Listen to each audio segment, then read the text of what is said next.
one of the things that minority parties, when they do it, I think it's really smart, is they let multiple members try different things, particularly to different audiences. So I wouldn't expect Democrats to immediately come out of the gate and say, "We all agree this is the message, and we're all going to repeat this message." However, where I think they have really faltered is that their leadership hasn't demonstrated clearly what they think the message should be, and stick to it consistently. Hello, and thank you for joining us. Welcome to a new episode of Power and Flower. I am Seth Maskett. And I'm John Hagner. We are a political scientist and a political consultant who are trying to understand and explain what's going on in U.S. politics. We also care deeply about pastries. One subject we have discussed a few times here in the past few months is just what an opposition party could or should be doing right now. This issue has obviously not gone away. In the wake of the recent scandal of the Secretary of Defense and others discussing war plans over an unsecured private chat service with a reporter on the line, the Democratic Party's quasi-response has seemed perhaps somewhat meager, at least so far. And all this goes back to the same issues about the challenges of that party coming up with a unifying message or strategy, which all just kind of raises the issue about just what powers the minority party actually has. To discuss this important issue, we are honored to be joined by Professor Matthew Green, who is a political scientist at Catholic University in Washington, D.C. Matt has taught at Catholic for the past 20 years. He is a well-published expert on Congress, particularly the House of Representatives. His books include Newt Gingrich, The Rise and Fall of a Party Entrepreneur, which he co-authored with Jeff Crouch, and also Legislative Hardball, which was the first book-length examination of the House Freedom Caucus. He also wrote a book about the powers of the House Minority Party, which we'll get into shortly. Matt has also done a fair amount of public writing. He and I used to write together at the political science blog Mistress of Faction. Matt, welcome to Power and Flower. Thanks for having me. So we'll just jump right in. Matt, you've written a great deal about congressional history and behavior. We were particularly interested in having you on about your research for your book, Underdog Politics, the Minority Party in the U.S. House of Representatives, which came out about 10 years ago. So there's a widespread perception that Democrats in Congress, particularly in the House, just don't have all that many tools available to them to slow down the Trump administration's work or hold people accountable while they're in the minority. Your book suggests something different. Can you give us a rough idea of just what you argue in that book? Sure. So among the claims I make in the book is that first of all, the House Minority Party matters, and a lot of people assume it doesn't because the House is a majoritarian chamber, so the majority party gets to write the rules and set the agenda and so forth. But they can be consequential, and they have a variety of tools or tactics at their disposal. So in the book I talk about these in terms of categories. So one set of tactics is related to elections, electioneering, raising money, recruiting candidates, etc. A second is messaging. A third is obstruction and delay, which the minority can do to a degree. And then the fourth is legislating. So when we're thinking about the current situation that House Democrats are in, first of all, we have actually seen House Democrats use tactics from a number of these different categories. They've actually been able to do some legislating, and they've even been doing some electioneering, even though it's only March of an odd-numbered year. But I think really when it comes to Trump and Republicans in the House and the Senate as well, true, the minority party can't do much on their own. They can't hold hearings. They can't pass bills that hold Trump accountable. They can't file lawsuits against the White House. And even worse for Democrats, they're in what's called the deep minority. So they don't have the White House. They don't have the House. They don't have the Senate either. It's a really demoralizing place for a party to be. But it doesn't mean that they're powerless by any means. And when it comes to, in general, what the minority party does the most, and in this case, I think especially if they're trying to push back against Trump, it's really messaging is their number one set of tools or tactics available to them. Partly because it's relatively easy for them to use. They don't have to work with the majority party. They can do messaging outside the chamber. They can do it directly or indirectly, with the press. They can try to shape public opinion to a limited extent. They can even try to shape election outcomes through messaging.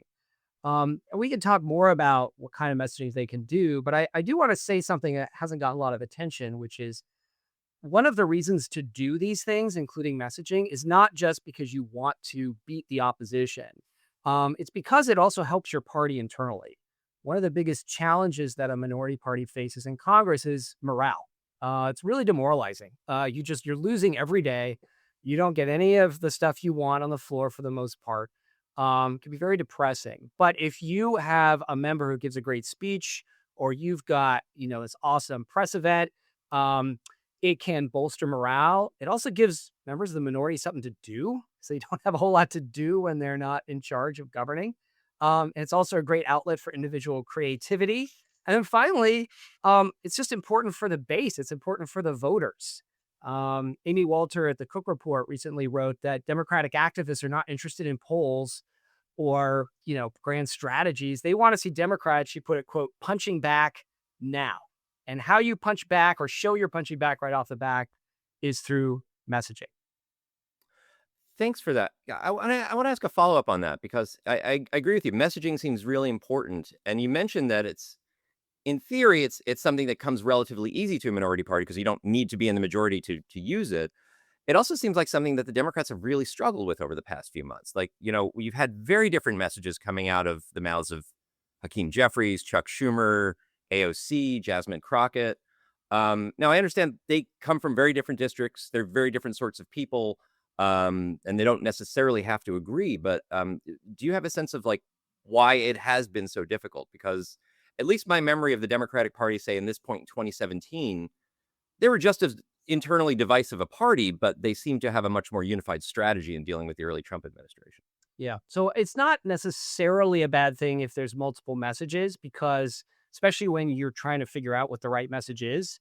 And I think one of the things that minority parties, when they do it, I think it's really smart, is they let multiple members try different things, particularly to different audiences. So I wouldn't expect Democrats to immediately come out of the gate and say, "We all agree this is the message, and we're all going to repeat this message."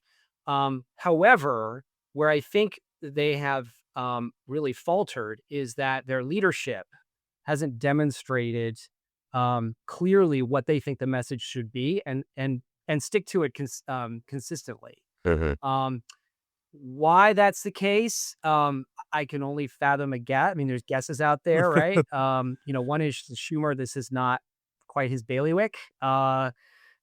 He's more of a deal maker. I mean, we know that he was into the media, right? That the old joke on the Hill was the most dangerous place to stand is between Chuck Schumer and a television camera. Um, but this is a different environment. This is about the party as a whole. This is about messaging against a president who's particularly aggressive and assertive. And then as far as Jeffries, he's still relatively new at this. He's been in leadership for a while, but this role is something that's pretty new for him. Um, I think the frustration that Democrats have is warranted. And all I can say in response is there are lots of voices in the Democratic caucus in the House and Senate. There's also a lot of voices off the Hill that have gotten attention. Senator Pritzker of Illinois, for example. And I think as these voices kind of bubble up to the surface, you will see the leadership of the House and Senate better figure out what their message should be. And frankly, if they're even the right people to deliver it, or it should be somebody else in the party. Yeah. Yeah. I think the biggest difference between now and 2017 to Seth's points in the House is that back then Nancy Pelosi was unquestionably in charge and everybody knew it. And I do think that Jeffries is not a national figure. Most Democratic voters don't know who he is, whereas Pelosi was a celebrity. But I think one of the interesting things I've noticed is that Democrats are trying to do messaging right now, I think, and you'll see every, 3 or 4 times a week, there'll be a press conference with 5 old people standing behind a podium with a sign on it, trying to make speeches, all of them talking for too long. And I think that part of the challenge that we've got is that we're in this asymmetric messaging space where it's so easy for the Republicans to make news. They are throwing everything at the wall. By the time Democrats get their podium signs printed up and decide which five old people are going to talk, the cycle has moved on three times. And it feels to me like we are, from a messaging perspective, fighting a sort of 1995 press strategy when the news cycle just doesn't work that way at all, and it hasn't in a generation. Yeah, I think it's a really good point. Part of that is, to be honest, again, when you're in the deep minority, the majority party they have the presidency, so they've got the bully pulpit. In this particular environment, Trump is commanding near universal support among Republicans in Congress, or basically universal. And so the press loves stories about division within a party, and they're just not finding it. But here I'm going to channel a little bit Newt Gingrich. And you mentioned the book I co authored with Jeff Crouch about Gingrich. And a lot of that book is about his time in the minority, because he was in the minority for most of his time in the House. And I would argue, I think we would both argue, did more than anyone else to pioneer the use of messaging by a minority party that's coordinated and nationalized and strategic. And so I think that what's happened is perhaps that Democrats in Congress maybe watched old movies or videos of Gingrich and said, let's do exactly what he's doing. That's not the lesson. The lesson is that you need to do certain things, like, for one thing, you've got to be creative. So the use of special orders to deliver these partisan speeches had not really been done until Gingrich did it. And so it was new. So it got attention. Now everybody does it. So no one's paying any attention. Um, doing things that are not five old folks behind a podium with a sign, that's very, like you said, 1990s. You got to think outside the box, right? Like, what works on TikTok? What kind of alternative media I'm going to outlets? say Schumer doesn't work on TikTok. That's just me, but yeah. I mean, a Right. couple So, years ago, and then TikTok loved again, Ed like, so maybe Markey, the leaders so aren't the ones doing this. Yeah. Okay. Yeah. That's one of the things. It's not exactly what Gingrich did, but to think creatively. And then also, I just know, Gingrich delegated a lot. We tend to think about history in terms of individuals. So we think Gingrich alone did all this. He did a lot, but he delegated a lot. He had a lot of Republicans who agreed with him on strategy, but had different skill sets. So, for example, Congressman Bob Walker of Pennsylvania was a master of floor procedure. So Gingrich could go and give a speech, but Bob Walker knew how to use the rules in a way almost no one else did to embarrass Democrats. And he also had a way of speaking that really just infuriated Democrats enormously. Both of them, Walker and Gingrich. So like, again, like, you've got to do things that are creative, and you got to figure folks in your party that are willing to try new things, or are good at different things, and take advantage of that. So, to get more specific about current affairs, earlier this week, it was revealed that Secretary of Defense Pete Hegseth and a number of top national security officials were sharing war plans over Signal, private chat service, and included an Atlantic reporter on the call. This is still obviously unfolding. It's still early in this, but one response to this initially was that House Minority Leader Hakeem Jeffries vowed Democrats will grill several national security officials under oath this week. He later sort of ramped up the language a little bit and said that he called for Hegseth's resignation in a letter. The Senate has already held some pretty incisive hearings. So, I mean, all this is some sort of a response, but in some ways may seem inadequate to what seems like a layup for Democrats. I'm just curious, are there other things House Democrats could be doing differently right now? What powers do they have in this situation? Or does it largely come back to messaging, as you were saying? Right. This particular situation, I don't think there's a whole lot more that Democrats in the House can do. Mm. If they had a cooperative majority party, or enough Republicans who agree with that, and they could form a bipartisan coalition, then they could potentially call for hearings, or introduce legislation, or a resolution, even something like that. But they don't. They just don't have a lot of institutional tools at their disposal to hold these folks accountable in the Trump White House, in this specifically and in general. Um, I do think, one thought about the messaging here, when you mentioned what Jeffrey said, is, the old story on the Hill for many years was that Republicans have a minority party mindset, Democrats have a majority party mindset. Mm. And so that response feels like the majority party. Oh, well, we'll have a hearing. What? Yeah. What? What hearing? Who's going to do this, right? Yes, you'll have time at a hearing to grill people, but you don't get to call for a Right. hearing and have witnesses. So it is again like it's this like majority party mindset. And there were plenty of folks who said things that were much more pointed. Like David French in the New York Times had this really powerful editorial. Said if Hegseth had any honor at all, he'd resign. Right? That should have been what the minority saying. Like, quit. You just broke 5 laws or whatever. Um, Here though, I do when I think about this in like in terms of oversight, I think about the ways that the Senate and Senate Democrats have a little more leverage, partly because the Senate has more institutional responsibilities like confirming nominees, and partly because of the kinds of folks who are in the Senate. I think you see more Republicans who are thinking, yeah, he's a Republican, but this was a real screw up. I actually care about national security. Um, and so there might be some leverage there. I was reminded of the 2016 election. There was allegations of Russian interference, and it was the Senate Intelligence Committee that investigated it, Republicans and Democrats, and issued a report. So, and the House didn't do a thing when Republicans were in charge. So I feel like you could see differences between the chambers in terms of minority party strategy, thinking about what tools do we have? What could we do to hold the administration accountable versus what would we just say? Because that's all we can do is really messaging.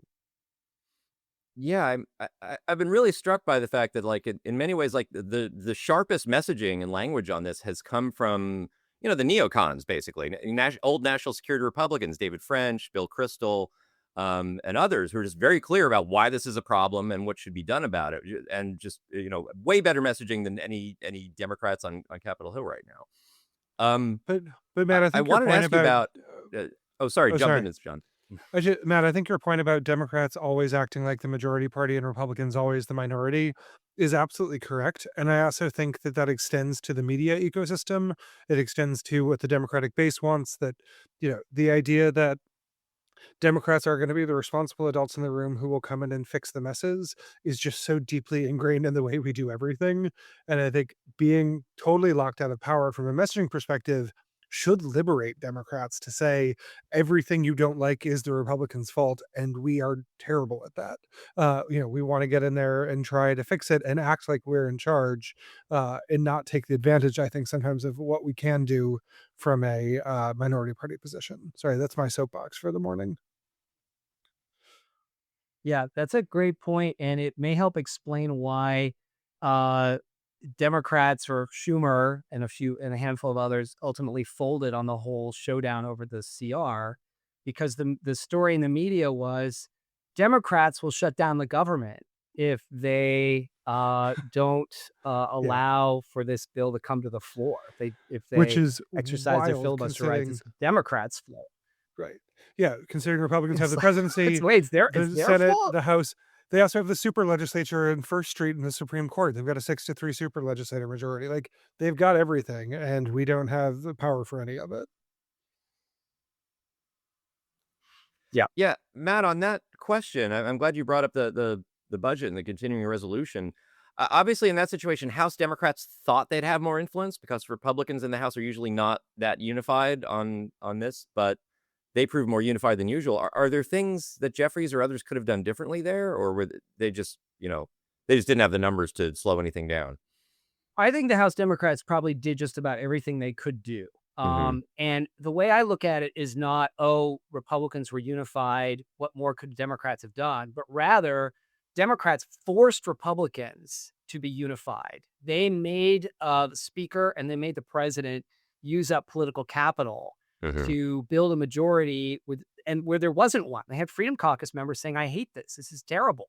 Um, and, we might say, oh, well, they just folded and that's that. But these things have long term consequences. And it makes it harder for the speaker to keep building those majorities. If you got to keep going back to folks who are saying, I did it once for you. You want me to do it again and again? Well, Hmm. what's next? The debt limit? Ugh. So, this was the Pelosi's strategy as well. And it often didn't work in terms of blocking bills, but it made things really hard for Republicans. It also makes the majority own the legislation. So, as it turns out, for example, maybe by accident, Politico said it was accident. I don't know. There's a failure to allow DC to spend its budget, its funding for the rest of the year. Like, what is that all about? Well, whose fault is that? That's Republicans' fault. They wrote the bill, they passed it. So that's a small example, but when the minority is unified in that way, it does impose some costs on the majority party. Okay, that's a very good point here. Do you see, and we've talked a little bit about historical examples. I'm curious, is there a good parallel for today's situation with House Democrats? Like, say, House Republicans during Obama's first few years in office. He had a fairly popular agenda. He had large majorities in both chambers. Kind of all they had on their side was messaging. Do you, is that a parallel? And are there lessons Democrats should be drawing from that moment? Well, we've had, something like 5 periods since the 1990s where one party's in the deep minority. Under Clinton the first 2 years, and then, Democrats sort of 2001/2003, then Republicans 2009-10, Democrats 2017-18, Republicans 21-22. So, trying to think about what's similar to those, periods, Hmm. and what's different from the period that we're in now.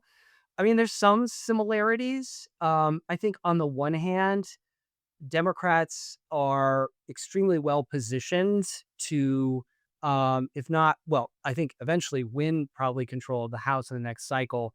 Maybe not the Senate, but certainly um, make it hard for the majority in both the House and Senate to function because the majorities are so small in those cases, much smaller than they were for Democrats under Obama. So it doesn't take many defections for Democrats to win on the floor in the House, for example. Um, so they have that advantage going for them. But man, the Trump presidency it's just so qualitatively different than anything we've seen before, including the first Trump presidency. It's really hard to draw many analogies. So, for Right. example, personal story here. After the 2016 election, I sort of got up the nerve to email my then new member of Congress, Jamie Raskin, and say, "Oh, I've studied minority parties. Here are some suggestions I have of what Democrats could do." He was extremely generous. He emailed me back. He said, "Thank you for this. I'm going to share this." Blah blah blah. It was very kind of him to do that. I would probably recommend none of the things that I recommended to him in 2016. I said things like, "Well, focus on Trump's inability to govern rather than his policies." Yeah, well, Trump's policies are pretty darn important. Try to build agreements with the Trump White House that divide the Republican Party. I don't know what that would be at this point. So when you've got a president who's acting this aggressively and frankly illegally and unconstitutionally, you've got to kind of throw out that playbook and think, what do we need to do instead? And that's where, I can understand why Democrats are struggling to a degree because it's hard to know. Things are moving so fast. And we've never had a presidency like this. It's a little bit like FDR. It's a little bit like Nixon. It's a little bit like Andrew Johnson. It's a little bit like Woodrow Wilson. It's all just this Frankenstein monster. So to me, it goes back again to messaging, to thinking aggressively, thinking outside the box, um, and maybe channeling what then minority whip, I think, in 2017, Kevin McCarthy told Republicans at a little confab. He said, if you think like the minority, you will be the minority. Hmm. You've got to think like we are the ones that the country wants. We actually represent a majority of the country. And so you go in there with confidence, but you also go in there with a sense that it's a battle, political battle that you're going to have to fight over the long haul. Okay. So related to that, I mean, there's been some. It seems like, judging from a lot of reports of recent town hall meetings and other things, there seems to be some sort of public groundswell for action by the minority party right now. And I'm curious, is like, and including like a variety of anecdotes of like people at these town hall meetings demanding Democrats do something and Democrats issuing sort of very tepid responses, seeming to not want to go there. I'm curious, is this an energy that can be harnessed by House Democrats, or is this kind of a threat to them? That is a really good question. Because I have certainly seen it framed both ways. Mm. A threat meaning, oh, they could be primaried. This is the next Tea Party. But asset meaning they've got energized base. And often it depends on where they are. So if they're doing a town hall meeting in their own district, oh, it's a threat. If they're doing, which is one of the creative things they're doing, a town hall meeting in a Republican district because the Republican incumbent won't do one, then it's an asset. Um, so I think that if I were in the inner circle and someone asked me my opinion, which may not be a wise idea, but if they did, what would we do? I'd say it's always an asset. It's always an asset. When you go to a town hall meeting and they're screaming at you to do something, you say, I am going to do everything in my power. I'm going to do everything in my power, but I'm going to need your help. I need your help to do protests. I need your help to reach out to folks in other districts. Congresswoman Ocasio-Cortez is doing this fascinating barnstorming meeting, this session with Senator Sanders after this special election that just happened in a Pennsylvania state Senate race where a Democrat won in a district that never votes for Democrats. She posted on Blue Sky, she said, you go out there, folks, run for everything, run for local office, state, go out there. You've got to use your energy and organize. And so you can harness this if you're an incumbent, not be afraid of it. But again, that kind of means thinking not like the majority. Oh, you've delegated us power. We'll see you in 2 years. But rather, we're a minority. We have to, push back and fight every day and use every tool at our disposal to do so. John, do you think this is a good time to pivot to some baked goods? I think we should absolutely talk about baked goods. We need comfort in these times. Excellent. So we will now pivot to the moment when we discuss pastry tips.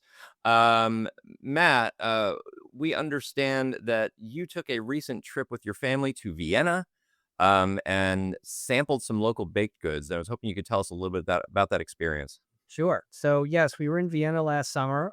Never been there before. It's a beautiful city. Just loved it. We ate very, very well. One of the things that we were told to try in Vienna is a cake that is unique to the city. It was invented by a gentleman named Sacher. It's a chocolate cake. It's called Sacher Torta. And so you get it. You go to the place to go is the Hotel Sacher, where they have this cake. So we went there. It was kind of late. They were going to close soon. We noticed that they had a whole separate line set up with, with a velvet rope. So people line up to get this cake. So we managed to sneak in. They let us in and they sat us in this beautiful dining area that had this red velvet on the walls and chandeliers and portraits. You were like in an 18th century palace. And they serve us this cake. And it's a beautiful looking cake. It's like a chocolate ganache frosting. It's deep chocolate color. Looks really good. So we're really excited about this cake. And we start eating it. We take our first bite and we kind of look at each other like, what is it we're eating here exactly? What is that flavor?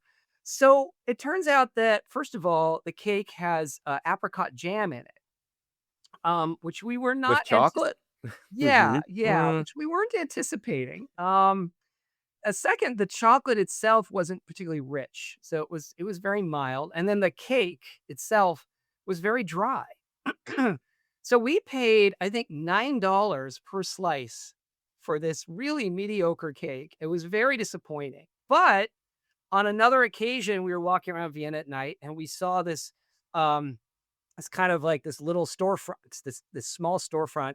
And there were a bunch of people sitting around eating something out of a bowl, and it looked good. It looks whatever it was looked tasty.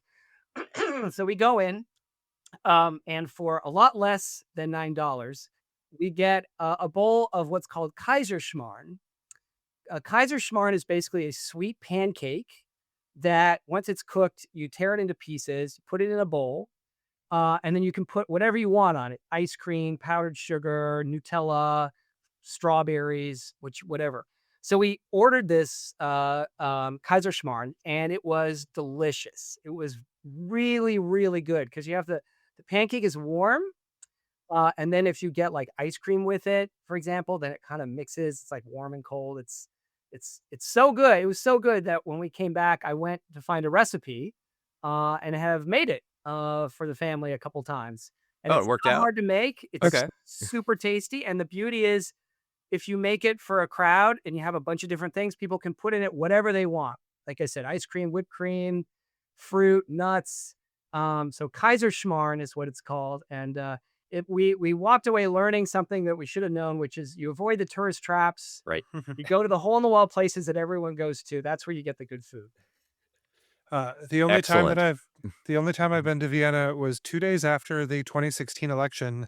A group of European liberal parties flew me over to train them on data techniques, and they planned this when everyone thought I would be telling them the secrets of how Democrats win. And instead, I just had to get stared at for 4 days by people trying to figure out what the hell happened and who I thought I was trying to tell them what to do. So I'm glad that you had a better time in Vienna than I did.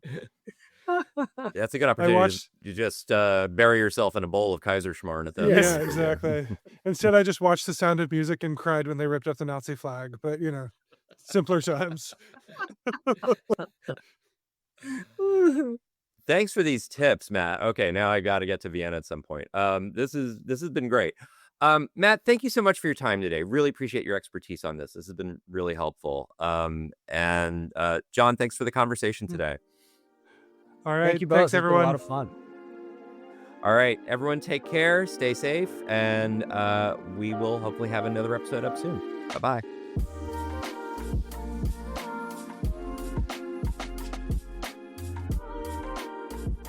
Thank you for listening to this episode of Power and Flower. This episode was produced by Eli Maskett. We encourage you to follow and rate this podcast wherever you listen to it. Watch for new episodes at the end of each week.